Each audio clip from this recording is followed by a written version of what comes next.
We're going to talk about the assessment piece and normal first. Again, we always do normal before we do abnormal. So we're going to go ahead and look at our normals. I'm going to point out a couple of things that usually I say, oh, your normals, you're not going to need anything on the exam. But here, why isn't this? Hang on one second. I need to pause. I'm going to point out to you that are important for the exam. But I want you to get this concept down because it's going to make your interventions make sense. There are only 3 components in your brain. That's it. No matter how much you want to be in your brain, there's only 3 things in your brain. It is brain tissue, it is cerebrospinal fluid, which is your cushion, and there is blood. Just 3 things in your brain, no matter how intelligent, perceptive, amazing you are, just 3 things anatomically. The brain tissue is a giant network of neurons and glial cells made up of gray matter and white matter. And basically, one of the gray matter is your neurons, which are actually the firing cells of your brain, and the glial cells are the support system for those neurons. There's neurotransmitter spaces, and all of this electrical work is being surrounded by a layer called the pia mater. Then on the outside of that, you have an arachnoid space. And the reason it's called the arachnoid space is because it looks like, let me see if you can see my little drawings here now that I'm drawing. Let's see, drawings. Yes, this arachnoid space down here looks like spider webs, which is why it's called the arachnoid space. And this is where your CSF flows. The CSF, cerebrospinal fluid, is flowing around in this arachnoid space and is acting as a cushion. So you have your pia mater, which is kind of coating, it's the covering for the brain, and then you have a layer of fluid, which cushions the brain, which is your CSF, and then you have your blood vessels, and your blood vessels travel. The major blood vessels exist in the subarachnoid space, and the subdural space, and the epidural space. They're all kind of, your blood flows up and around and then down into the brain tissue. Most of the brain tissue is just capillaries, and that's nourishing all that neuron activity that's going on, and all the glial cell activities is mostly capillaries. Your blood flow kind of runs on the outside of the brain, the major blood vessels, from the underside and then around. So we'll talk about the blood in a minute, but I wanted to point out the 3 components of the brain is tissue, cerebrospinal fluid, and blood. The reason that's important is because there's only room for those 3 and nothing else.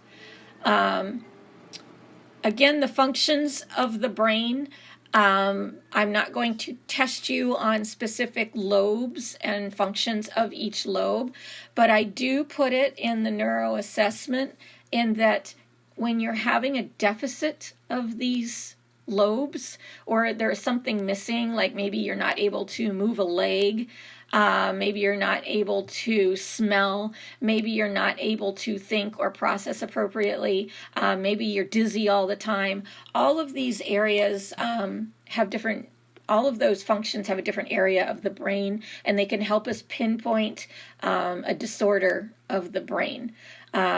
So if you're, my mother-in-law had a stroke, and her only symptom was dizziness.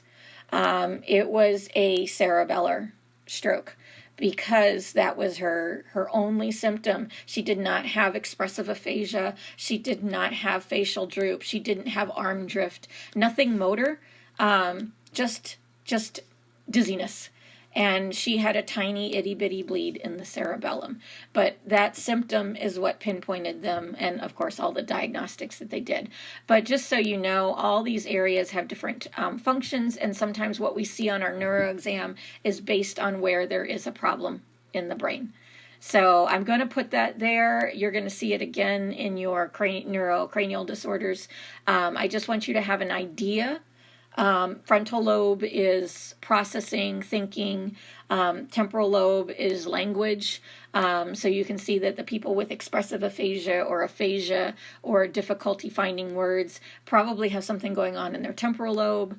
The motor cortex, your movement, is actually up at the top along the upper side of your brain, and the sensory cortex is right behind it. And then there's perception, motor, math, higher functionings. They all have different areas of the brain. Don't memorize the list, but just know that specific symptoms are targeted to specific areas of the brain. And this is just, again, you probably heard of the homunculus or seen this. This is the motor and sensory cortex that are up at the top of your brain there. They're highlighted in red and blue on the little brain picture and where you are on the map. And these are specific areas of the brain. So just that top ribbon across the top there. And that's what's involved in our movement and our sensing of the movement. So if you are unable to move one arm, there's probably a lesion or a damage or some kind of swelling in the motor cortex in that area. Again, this is nice to know information. Do not memorize, okay? Do not memorize. I will point out to you what I want you to memorize.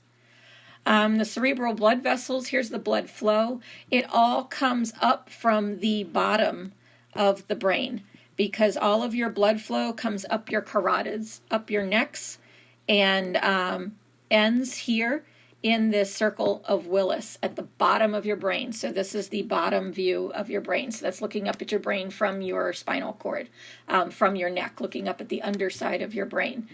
And all of your major arteries conglomerate here into this circle of Willis, and then they move up and around the brain. So if we drew the circle of Willis, it would be under here.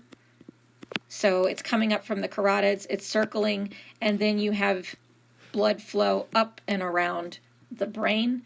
And you can see that this is where your carotids are coming in. So let's draw, let me highlight your carotids coming up from your neck. So let's put it in green so you can see it. These are your carotids coming up from the neck. So those will be coming up, blood flow coming up, and then it circles around and it will flow to all of these major arteries here. And again, not memorizing, but just so that you can see that if you end up with a stroke or a clot or a bleed in one of these major arteries, I would recognize the names of them.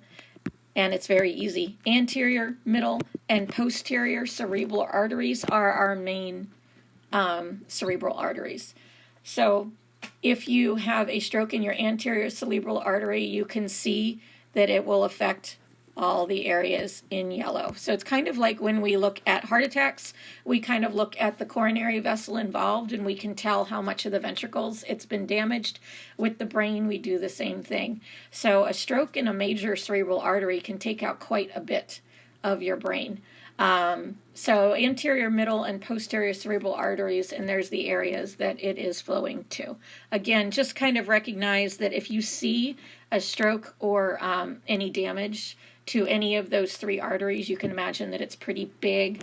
Or if you see a stroke or damage to the circle of Willis, that is the main collecting area for your carotid arteries.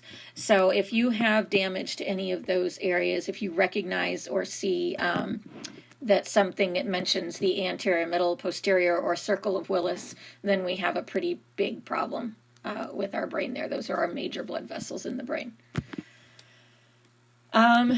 All neuro difficulties do get some diagnostic testing, and if you do want to do neuro nursing, the nurse is the #1 diagnostic tool. The neuro assessment is the #1 tool. So when you guys had your, I think it was day 4 of critical care clinical, if you've already had your day 4, I think most of you have gotten through day 4. We had you do the cranial nerve assessment video, and we had you do the NIH stroke scale exam. And that is just really to kind of prep you for this. So if you've done that, you've already really learned the full neuro assessment, but we will go over it again just real quick. But neuro assessment is the #1 diagnostic tool. So where you are the eyes and ears for everyone, that is doubly, triply, quadruply true in nursing. I will tell you a story about the one time that I was taking care of a neuro patient. This was when I was probably less than 5 years out of nursing school. And we were one of the first gamma knife facilities that did aneurysm repair. They did laser to the aneurysms to fill in and coil an aneurysm. So it was a pretty big neuro center, and there was a lot of neuro specialty stuff going on. Anyway, we had this woman that had an aneurysm, and she had had a quick procedure, and she was in the ICU overnight to monitor. And she said, let me sleep. You're waking me up every hour to do a neuro exam. Please, please let me sleep. This was like 1 a.m. So I said, you know what? You've been fine all night long. Let me do this neuro exam, and then I'll wake you up again around 4 to do your neuro exam. So I let her sleep for 2-3 hours. Well, of course, at 4 a.m, the neuro resident rounds, goes in, wakes her up, does a neuro exam, and comes out and says, when did her pupil blow? And I said, well, it must have been in the last hour because I was doing my neuro assessments every hour. But I had no idea how long she had had a deficit because I had stopped doing my hourly neuro assessments. And the one thing that would have told them that something was going on was the neuro assessment. And I had skipped it for 2 hours. And that was the only time that I've skipped a neuro assessment, because you get burned once, you never do it again. And any neuro patient that asks me, can I skip a neuro assessment? I will say no, and here's why. Because dang it, I'm the kind of luck that the one time I skip something, I'm going to get caught. It was like that in high school, too. The one time you skip something, something's going to happen, and you're not going to see it happen. And we are supposed to be doing an hourly neuro assessment for a reason. It's the early warning system to something's going wrong in the head, and we're the only ones that can see it, are the people doing the assessment. So the #1 diagnostic tool is your neuro assessment, and it has to be good, and it has to be consistent. It has to be verified with your previous nurse. They're very serious about their neuro assessment because you are the one that is noticing changes in the brain first. Nothing more delicate than the neuro assessment. If the neuro assessment has a change, then you can go on to some of the other the diagnostics. Head CT, MRI, PET scan, cerebral angiogram, and then there's a lumbar puncture off to the side.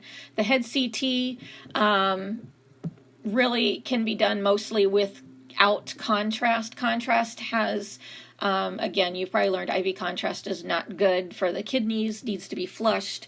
It just makes a crisper view. And up here at the top here, this is the difference between with and without contrast. There's not much of a difference. So most doctors don't worry about having contrast. The risk is not worth it. So most head CTs are done without contrast. So that's a head CT, very quick, very easy, takes less than 5 minutes to do. It's our usual go-to exam is the head CT. MRI is much more sensitive and detailed. It's costly, takes a long time, takes probably about an hour to get a good MRI. There is no radiation involved in it, so that's a plus, but you cannot, it is magnetic imaging, and you can't use metal. If you have any metal implants, you cannot have an MRI. So they screen patients before they go to MRI to see if it's even possibility. If you have anything in your body that's going to be to react with those magnets that happen during the MRI, you're not allowed to get an MRI. So it is sensitive and detailed, but it's not our go-to exam because it does take about an hour. It's very expensive, and the patient has to be still the entire time for the MRI, whereas the head CT takes about 5 minutes, so you could get any squirmy guy to sit still for about 5 minutes for a head CT. So head CTs are the most common after your neuro assessment. A PET scan is looking at brain activity, looking at chemical activity in the brain, and that is a radioactive tracer that's injected and then collects in areas. So it shows more activity rather than CT or MRI, which actually show you anatomy and tissues. PET scans show you activity of the brain. And the cerebral angiogram is the same as a cardiac angiogram. It's done exactly the same as a cardiac angiogram. It's done through the femoral. They inject dye into the vessels and take a look at the blood flow throughout the brain. So that they could get an MRI with a metal plate in my clavicle. It depends on what kind of metal it is. If it's non-magnetic metal, or I'm not sure if it's platinum. There is a metal that can go in the MRI machine. So it must have been non-magnetic, whatever plate you had, because they do a screening tool. And if what you do have as an implant is is going to be attracted to magnets, you would have been sucked up against the MRI and attached to it if it was magnetic. So it's probably a non-magnetic metal plate. And it's usually, I don't remember which one is non-magnetic. I'm not very good at metals and magnets. I just do the MRI screening tool and let them figure it out. Because, yeah, if you had metal, you would have been attached to the MRI machine until they shut it off. And that's what happens. I mean, they have special IV pumps. You can't go into the MRI machine with any IV pumps, with any EKG leads that you have. If you've ever looked at EKG leads, they do have like little metal ends. They have to take off all the EKG leads and put on special MRI EKG leads. Is it titanium is not magnetic? So, yeah, if you have, and I think that's what most orthopedic implants now are, non-magnetic, so you can have an MRI. But things like pacemakers are magnetic and are not, you can't have a MRI with certain pacemakers. But you also can't take in IV equipment, you can't take in the beds, you can't take in anything with metal, because if you do, it will be attracted to the MRI machine. And actually they've had things go flying across MRI machines. I do believe there's a picture on the internet of a IV pole stuck up against an MRI machine. And yeah, so because it's a giant magnet, so any metal will just attach right to it. So MRI machine, before you go for an MRI, they're going to do a screening tool on you and make sure that you don't have anything inside of you that would now, become a permanent part of the MRI machine. And then if something does get attached to the MRI machine, they have to power down the whole thing to detach.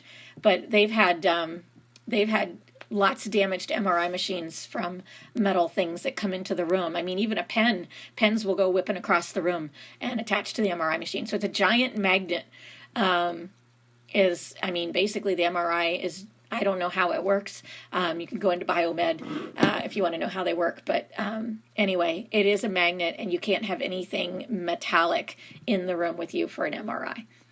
Again, PET scans are brain activity, and cerebral angiograms are blood flow through the brain.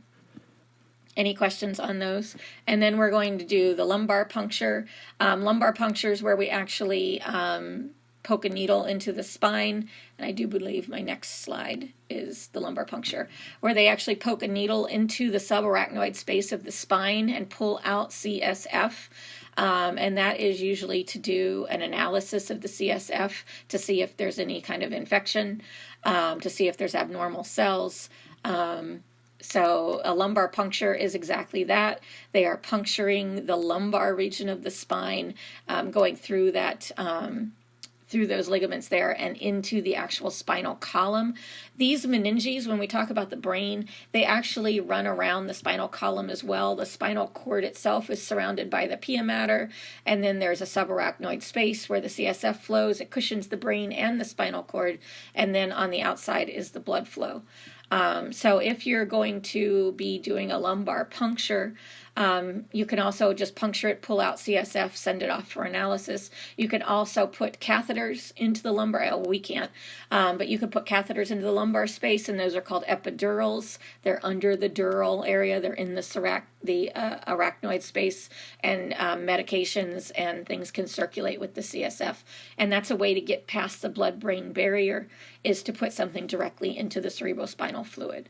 So lumbar punctures, epidurals, mean that there's a catheter in the lumbar space.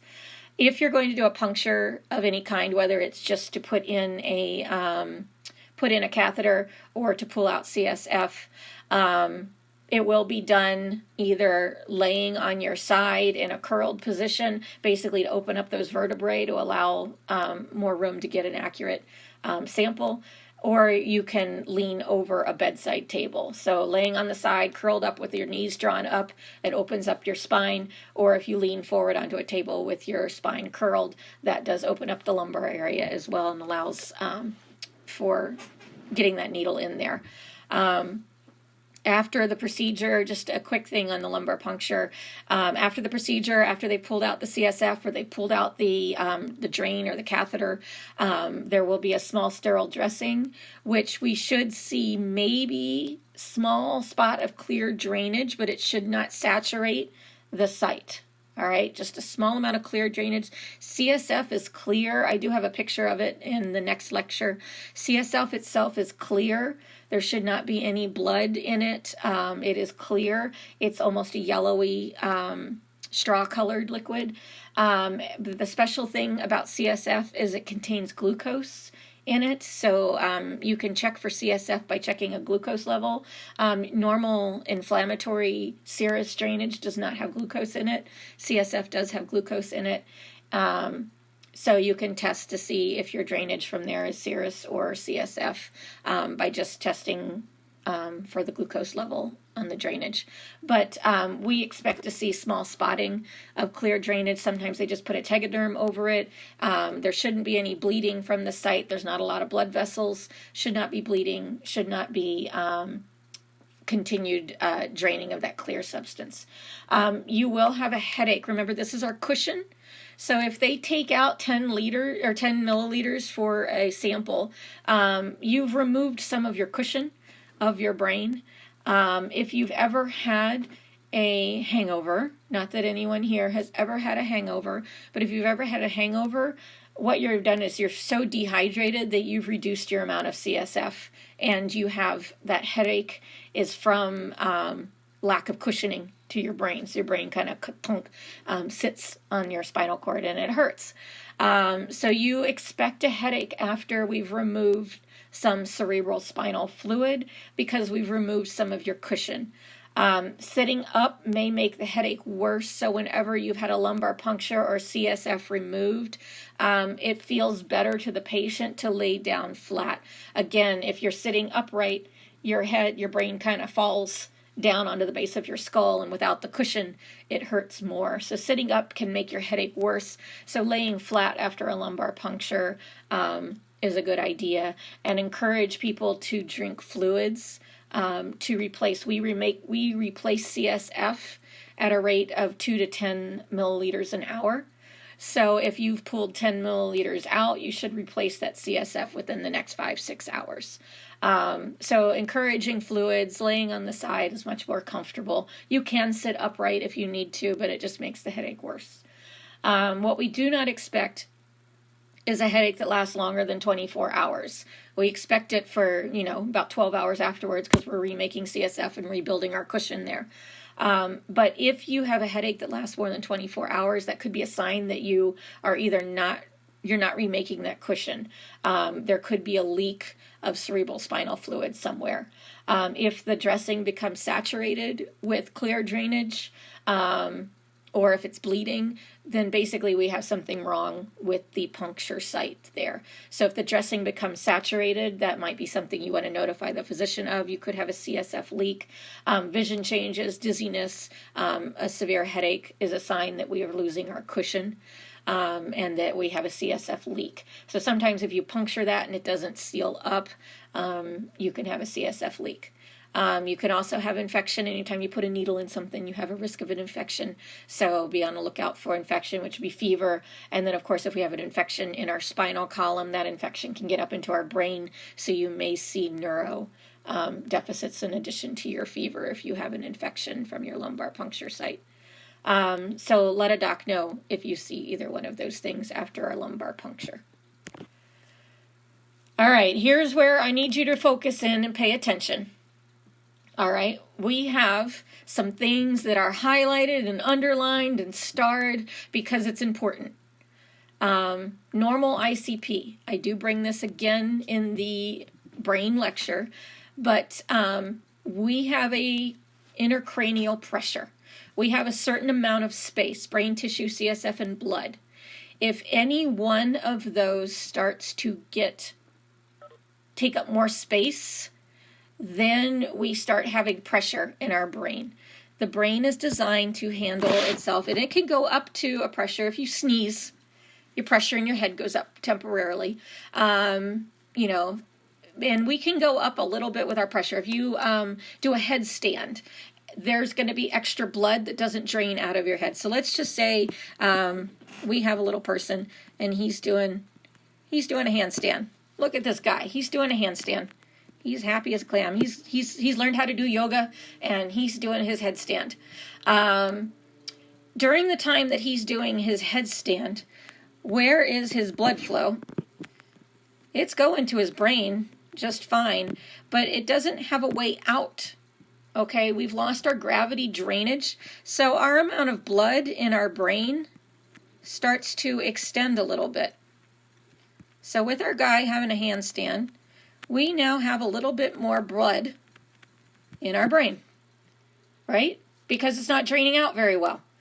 So if we have a little bit more blood in our brain, we're not going to reduce the amount of brain tissue.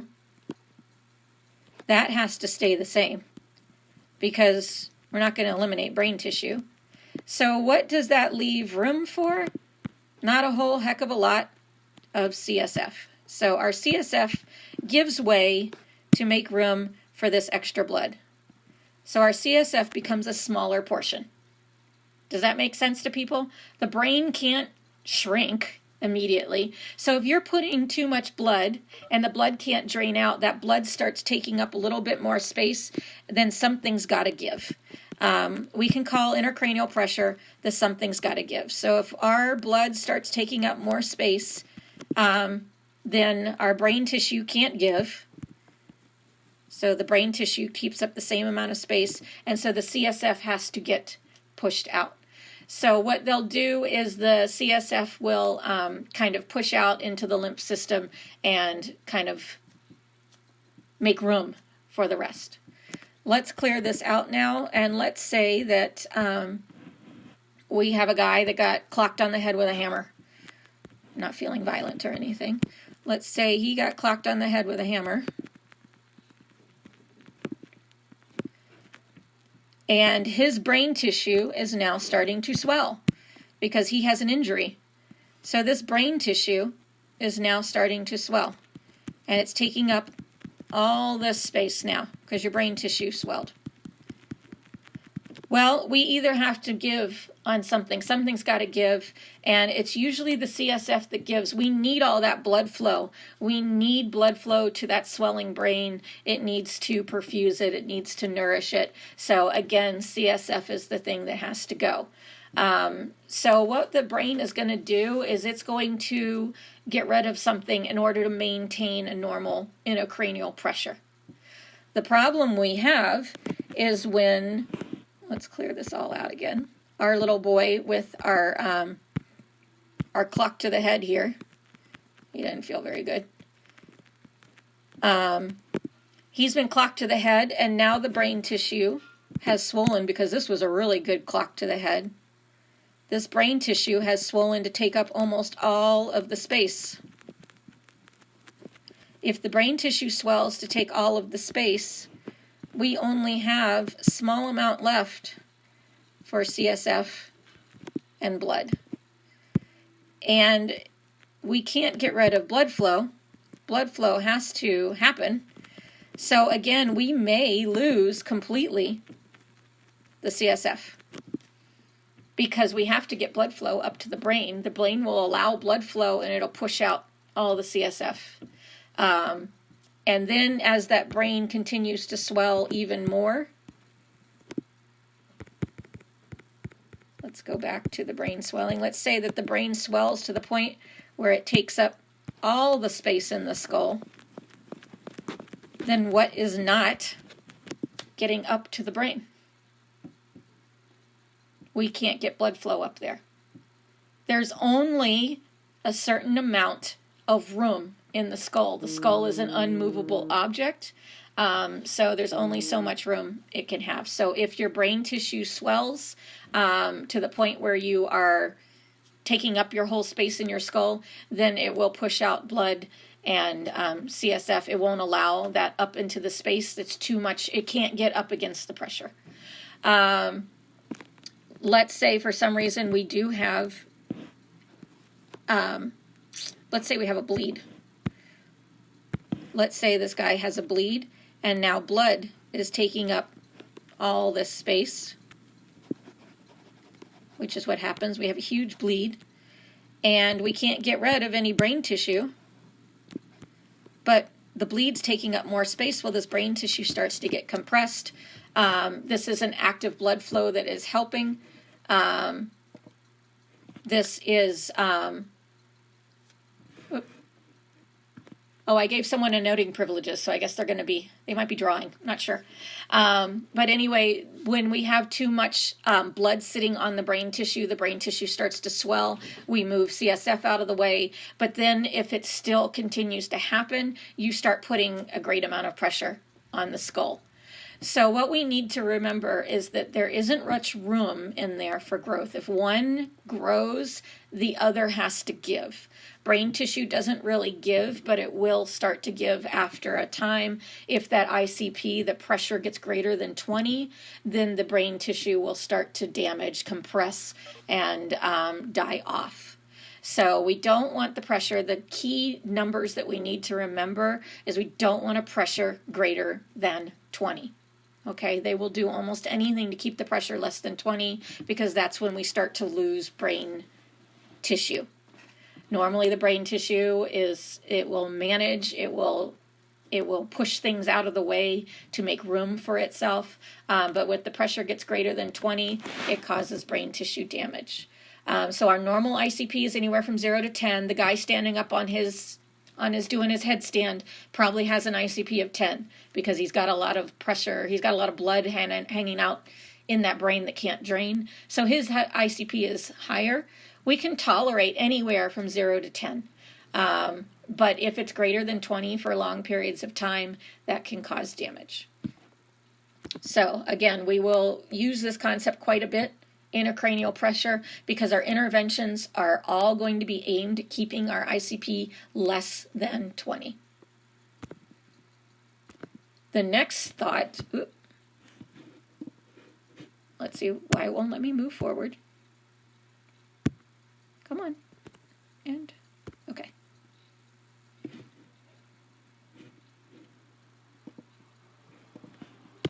There we go. Our next concept is cerebral perfusion pressure. Cerebral perfusion pressure is the amount of pressure that it takes to get blood to the brain. And there's a little video here on it, but basically we're going up against gravity and pressure to get blood up to the brain. The brain always has a little bit of pressure in it, which is called the ICP. It's kind of pushing down against the blood flow, and then we're trying to push blood flow up into the brain. So I will tell you that an adequate blood flow, so when we're looking at the mean arterial pressure, so we've probably never used that word mean arterial pressure very often, but it is huge in neurologic, okay? Mean arterial pressure is the number in parentheses next to your blood pressure. You've probably ignored that number for almost all of nursing school. These are your mean arterial pressures. They are a mean pressure, an average number, and there's a formula for it, but don't memorize the formula for it because most blood pressure readouts will give you the mean arterial pressure in parentheses next to the blood pressure. So most neuro management and critical care management don't care what your systolic and diastolic are. They care what your mean arterial pressure is because we need a mean arterial pressure of at least 60 to get blood flow to the brain. All right? So of these two blood pressures here that I have in my example, which one is not providing adequate blood flow to the brain? The one with a mean arterial pressure less than 60. If your mean arterial pressure is less than 60, I can guarantee you don't have enough blood flow to your brain. and you will start having issues with oxygenation to your brain, which will show up as confusion and dizziness, but you need adequate blood flow to the brain. So the next time you go into a critical care unit, imagine how many people have a bad mean arterial pressure, and we wonder why our patients are all delirious. This is why most of your vasopressor drips or your vasoactive drips are titrated to a mean greater than 60, because we know that's what it takes to get blood into the brain, is a pressure of at least 60. Now, why is normal higher than that? Any thoughts? This is our bare minimum, is our CPP of 60. The reason our normal is a little higher is because our body knows that it's going to take a little bit extra oomph than just the bare minimum to get into the brain. So the body tries to keep its mean arterial pressure between 70 and 100. The reason being is that to get a cerebral perfusion pressure, it's not just your mean arterial pressure. It's your mean arterial pressure, take away the resistance that it has to push against. So intracranial pressure is basically resistance to blood flow. Because if our intracranial pressure starts climbing, we have more resistance to blood flow, right? Does that make sense? So the higher your intracranial pressure, the more resistance we need to get against. So we said that our intracranial pressure could be 0 to 10. So let's take a look at our little guy who's upside down again. He's doing his handstand. He's having a great old time. He's happy as a clam. What's his ICP? We don't know. It's going to be higher than 0 because we got a lot of blood flow that's not draining out, so blood is taking up more space in his brain. So it's putting a little bit of pressure there. Let's just call him an ICP of 8.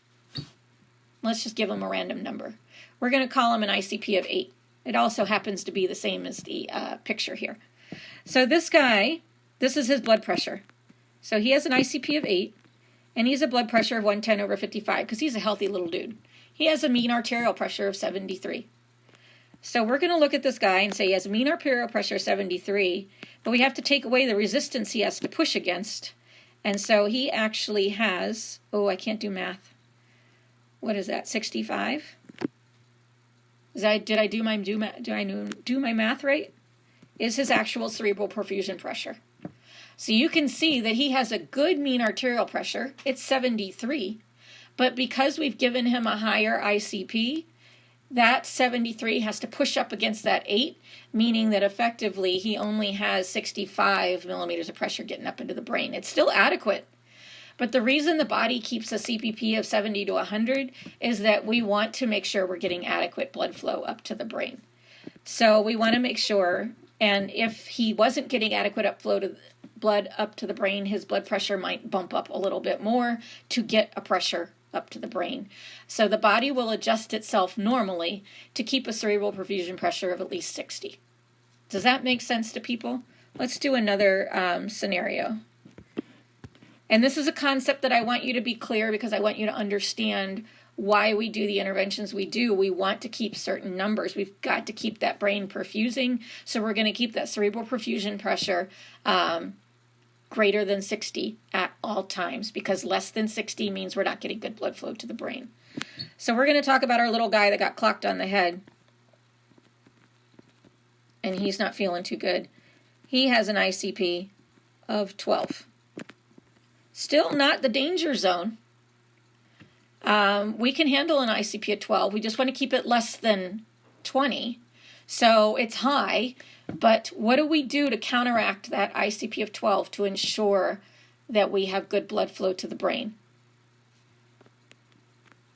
Let's say his mean arterial pressure, we're reading it on the thing, is 73. So we're like, that's amazing, that's normal.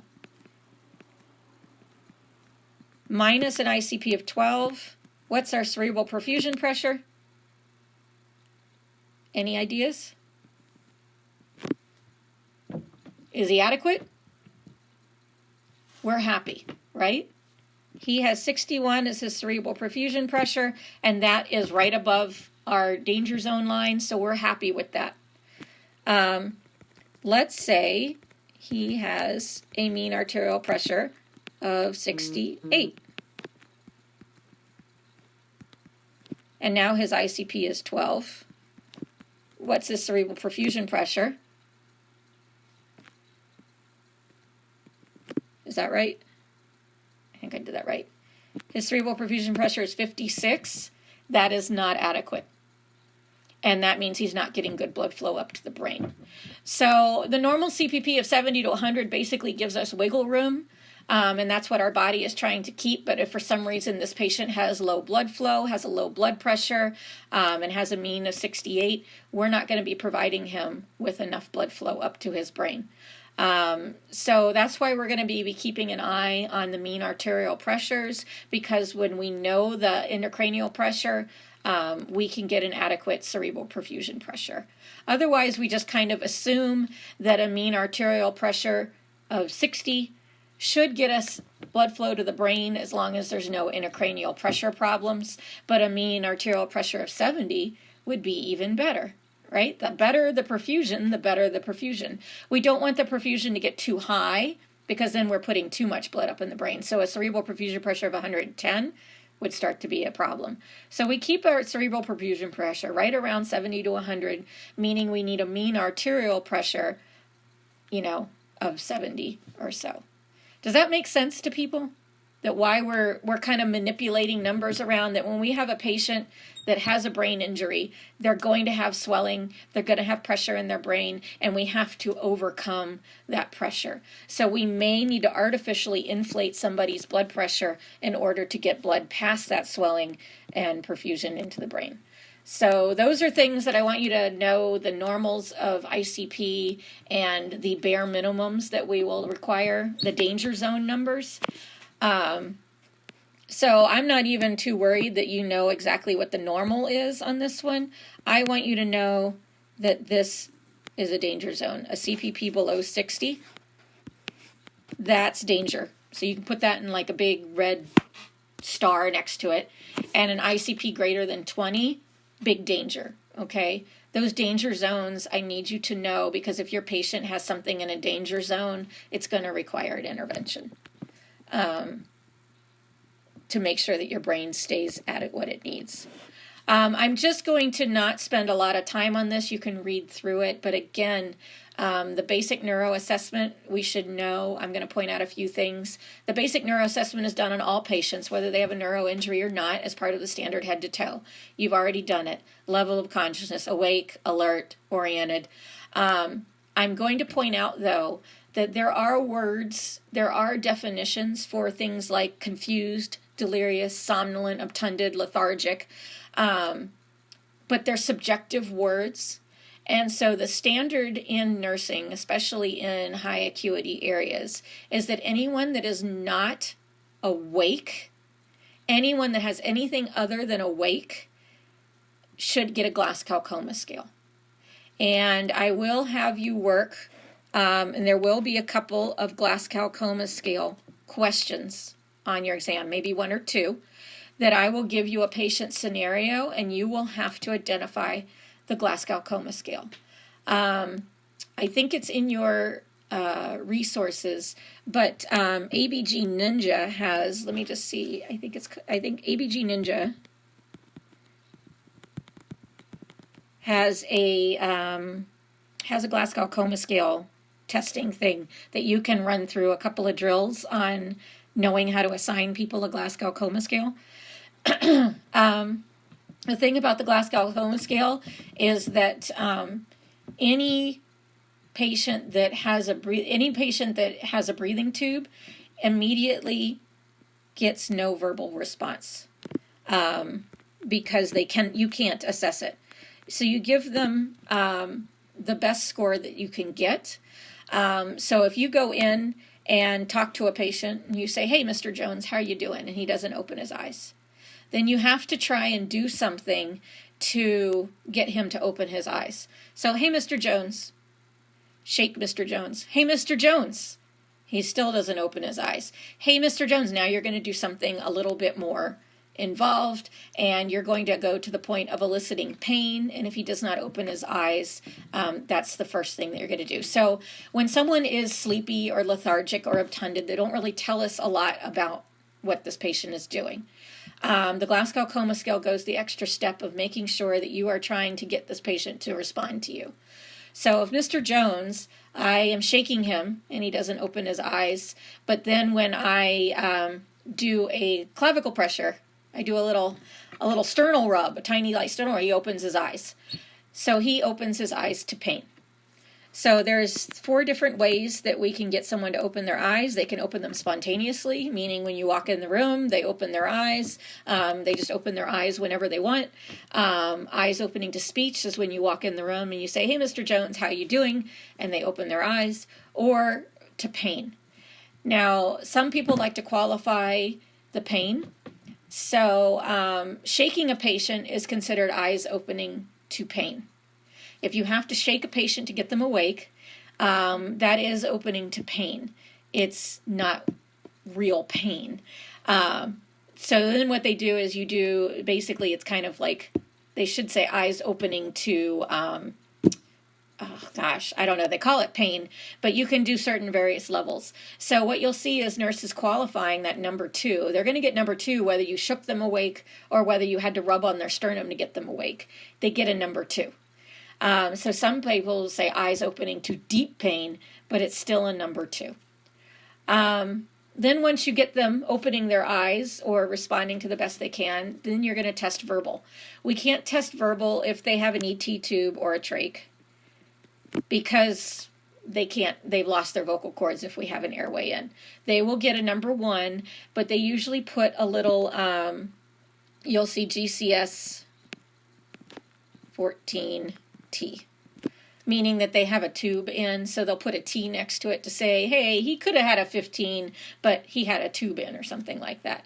Actually, it wouldn't be a 14T. I think it would be a 12T. Anyway, the best you can get is a 10 or an 11, sorry. If you have, the best you can get with a trach or an ET tube is you could get a 4 and a 6 and a 1. The best you could get is an 11 on your score. And we don't want to, it's not nursing school. So we'll give you a little T next to it, meaning he could have scored higher. We just couldn't hear him. We couldn't do the vocal score on it. But basically what you're going to do is you're going to try and get your patient to open his eyes however you can. And then once they are communicating with you, try to find out, are they oriented? Are they confused? Are they using inappropriate words, meaning that nothing is making sense at all? They're not even trying to respond to you on the same plane of existence. Or are they just moaning? If that's all you get out of your patient. So when Mr. Jones, I had to kind of do a light sternal rub to get him awake. And all he did was moan. Do you know where you are? And he's just making incomprehensible sounds. He gets a 2. Then we ask him, all right, I've done my eye, we've done my verbal. Now I'm going to do a motor response. Can you squeeze my hands? Can you push your toes? Can you do push-pulls? If they obey any commands, then they get 6. It doesn't matter if they're simple, complex, hard to do, easy to do. Any obeying commands, any following, anything you ask them to do gets a 6. But when I woke up Mr. Jones, I said, Mr. Jones, can you squeeze my hands? He doesn't do it. Mr. Jones, can you wiggle your toes? He doesn't do it. Mr. Jones, and then you maybe squeeze, pinch the arm a little bit. If he goes to brush you away, that is considered localizing. If he just pulls his arm away from it, and so there's kind of a subjective difference here. Localizing to pain means that you cross the midline to do it. So localizing to pain means that you're going to do something to somebody. Usually we try to do stuff centrally. So if they can't follow commands, they don't wiggle their toes, they don't move their fingers, they don't blink their eyes when you ask them, they're not following commands, and you're not really sure what we're doing here, then you're going to go to, do you withdraw to pain or do you localize to pain? Localize to pain means that if you are doing something to their shoulder. Let's say we do a shoulder pinch. They're going to move their arm to brush you away. That's localizing to pain. If they just shrug or withdraw or try to get away from a pain noxious stimulus, but don't try to actively remove the stimulus, that is localizing versus withdrawing. So localizing means that they're trying to remove the pain stimulus or brush you away or get rid of you. Withdrawing means that they're reacting to the pain stimulus, but it's not trying to remove the stimulus. And then there are the abnormal posturings, which I do believe I have on the neck. Oh, where are they? I don't have the abnormal posturings. Oh, all right. I don't know when I revised these, somehow I got rid of a slide. Let me draw. I'm going to do a whiteboard here. Let's see. So let's talk about, we have our patient that he's laying in our bed. And I do have a picture somewhere. And we do something to pain stimulus. All right, he does not, I'm going to do a sternal rub here on his sternum. And I'm going to say, Mr. Jones, are you okay? We're doing a sternal rub. I'm not good at drawing. But I'm rubbing on his sternum here. And he does not move any arms or legs to brush me away. And instead, I see his toes stretch out like a ballerina. I don't know if you can do this where you flex your toe, you extend your toes like you are a ballerina going up on point. This is a terrible drawing. Let me just see. Let me pause here for a minute. Let me see if I can find a picture of what I'm looking for. Let me see if I can find my picture from before. I'm going to have to put this slide back in. I don't know where it went.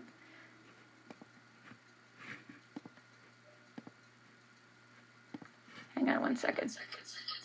Oops. Went through some feedback there for a minute.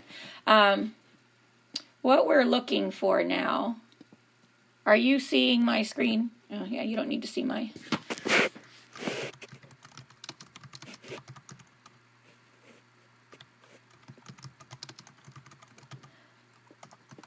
So we have these next two are posturing.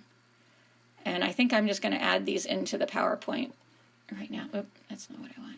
I just want a picture. All right. So here's our...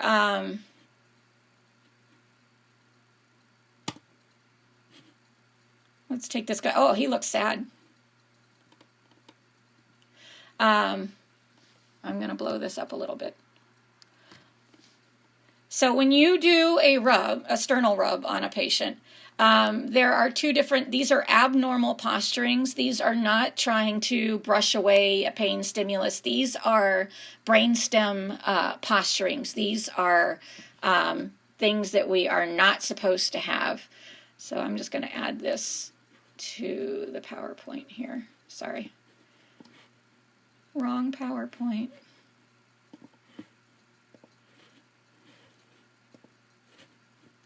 Now I'm trying to find my way back to the correct PowerPoint. Here we are. Okay. So when we're looking at this Glasgow Coma scale, I'm going to make a new slide here, and I will publish this new slide because I thought this was already on here.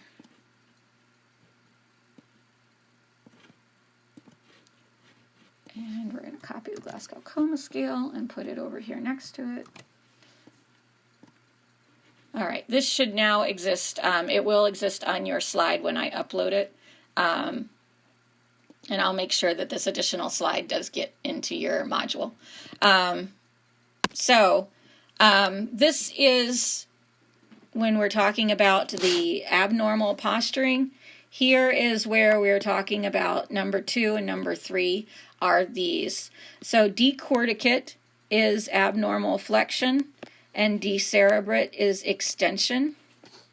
And this is abnormal flexion. And this is abnormal extension. Sorry about my sloppy handwriting. So I will clean that up and put this slide up on the thing.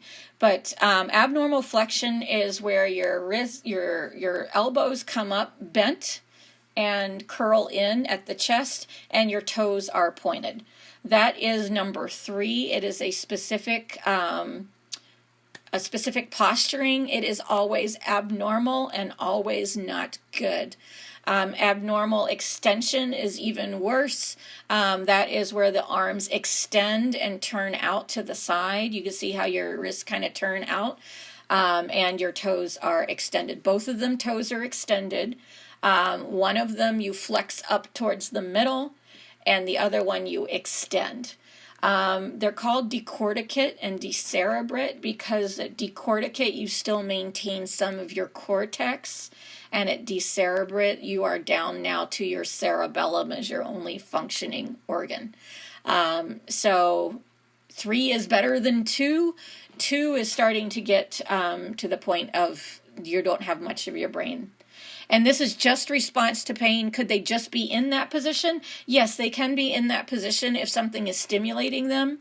So if there is something that is irritating them, sometimes when they cough, they'll go into these positions. Sometimes they can go into these positions on their own. They don't stay in this position, but any stimulus of any kind of noxious stimulus can send them into this position. And any patient that you see decorticate or decerebrate or abnormal flexion or abnormal extension, that is a sign of abnormal. That is not something that a patient will do on their own. That is a sign of pretty advanced brain damage. So if you are seeing your patient do any of these abnormal posturings, they're not going to be following commands at all because their brain is not really functioning. These postures are definitely signs of pretty severe brain damage. Again, decerebrate is worse than decorticate. Decorticate means you still have some functioning cortex. Decerebrate means your cerebellum is the only thing left to function, and the cerebellum is right above the brainstem. So your brain is not doing well if you have any of these abnormal posturings. So you're not going to give away number 2 or number 3 unless you see these specific posturings. 1 means nothing is happening, no matter even if you do any deep pain stimulus, they're not even responding to you. They're not even moving at all. And that could be deep sedation, but we don't want to do a Glasgow coma scale while your patient's under sedation. There's really no point. If your patient's under deep sedation, they're going to be scoring really low on the Glasgow coma scale. With most neuro things, you will find that they don't sedate most neuro patients because we are looking at the neuro exam so frequently. But no motor response means nothing. And you will find a lot of neuro nurses or ICU nurses will say to deep pain or to light pain to kind of distinguish, because if you pain could be considered anything from shaking a patient on the shoulder to doing a deep sternal rub. There's no way to distinguish on the Glasgow coma scale what kind of pain you've given them. So anyway, this slide will be, I will just add this to the slide bank and I will upload it as a separate slide, probably with some cleaner writing. But it does exist now in the PowerPoint. Sorry about that. I'll put it in there as soon as we finish this class. So I did want to point out those things on the Glasgow coma scale. Again, the rest of the basic neuro assessment, you've kind of gone through already. So I'm just going to go ahead and put those there. And then after we do the basic neuro assessment, so you do a Glasgow coma scale, you run through your whole basic neuro assessment, then we do a cranial nerve assessment on a patient. That's considered advanced neuro assessment. And the reason being that the cranial nerves are the most sensitive to any changes in pressure in the brain. The cranial nerves are located at the base of the brain. They exit from the base of the brain. And so any pressure on the brain puts some pressure on these nerves. And so they're very sensitive indicators of whether something is going on your brain. You guys all did this already, I'm thinking, for your cranial nerve exam. Does anyone have questions on it? And I have my hints over in the corner. I don't know who to credit them from because I learned them so long ago, that I don't know where I got them from. But I always remember, and I do my neuro exam by just remembering all these little hints. You have one nose. Nose is smell. You have two eyes, that's your vision. So I ask the patient, how many fingers am I holding up? What does the clock say on the wall? Can you see the time? Those sorts of things to test the optic nerve. That's your vision. Are you seeing two of anything? Ask them about that. 3, 4, 6 makes the eyes do tricks. I love that rhyme because it just lets me know that as soon as I do my fields of vision, where I have them look up, down, side to side, and diagonally, and do pupils, I've done my 3, 4, 6. So asking the patient how many fingers they're holding up, do you see anything double, do you see anything blurred, and then do your eye exam, and you've covered almost all the cranial nerves from 1 to 6. The only one left is 5. Between 1 to 6 there that you haven't covered yet, and 5 is your facial, that your face is about the size of 5 fingers spread out. So I usually do my neuro exam for the face by holding up 2 hands to the side of either side, and I say, which side of the face am I touching? And that will test number 5, because number 5 is sensory about the face. I ask them to smile, say cheese, close their eyes. That will test your facial and your symmetry. And then you can ask, which side am I making noise on, to test your hearing. And then most patients, if they are not drooling and they have a cough, 9 and 10 are intact. 9 is your gag, 9 is your saying ah and swallow, and number 10 is your gag and swallow. And I like to think, glossopharyngeal is hard to spell. It's long. It has 9 letters. And then 10 is if I eat anything, if I eat 10 of anything, I'm going to gag. I don't know. I have these little stupid things. You probably have better ones, but I like these. And then the spinal accessory is shrug, 1 on each shoulder, and hypoglossal is sticking out 1 tongue between 2 teeth. It's number 12. So I love those. I do my neuro exam super fast. I just ask someone, how many fingers am I holding up? Does it look blurred? Does it look doubled? I do my full side to side diagonal eyes and check pupils, and then I put a hand on either side of their face. I touch one side, touch the other, do a little hearing test, ask them to smile, say cheese, close their eyes, look for symmetry, and then I look for swallowing. If they're not drooling, I'm saying their swallowing is intact. I give them 9 and 10 intact, and then I have them shrug. You can do a neuro exam in less than 2 minutes. It's not real hard. It's just getting everything together so that you can do that. So I usually do all my eye stuff first, number 2, 3, 4, and 6, and then I test facial and trigeminal together, and I usually put the tongue in there with it. So if you put your hands on either side of their face and ask them what side of the face they're touching, what they're hearing, you've done 5 and 8. If you ask them to smile, close their eyes, say cheese, and stick out their tongue, you've done the rest of the exam. We don't make people gag. We don't, you can stick out your tongue and say ah as all part of that. And so get it together into an exam that you like to do, because if you do neuro or any kind of patient that has had any neuro insult, you're going to be doing the neuro exam quite a bit. And here's other mnemonics for you. And then spinal cord anatomy, again, just pointing out it's exact same as the brain, except that now we have a cord instead of a bunch of brain tissue, but all of your spinal cord tissue is wrapped around the column, surrounded by CSF and arachnoid space, and then a dura mater over that. And I think and then we'll talk more about spinal, but I love this map of what goes with what, and really T6 is our cutoff for severe versus non-severe spinal injuries. T6 involves respiratory muscles. T6 and above will involve some kind of respiratory impact of spinal injury, and quadriplegia and that sort of stuff. So we're going to have this in the spinal lecture, but I really like to split the spinal cord injuries into above T6 and below T6. Above T6 are more severe spinal cord injuries that will involve respiratory function, and below T6 does not involve respiratory function. And then we talk a little bit more about the spinal cord assessment in the spinal exam. And then, hey, the dermatomes. We will have to do a spinal and dermatome assessment if your patient has a spinal cord injury. So we will be bringing that back in the spinal assessment. So I think we need a little break.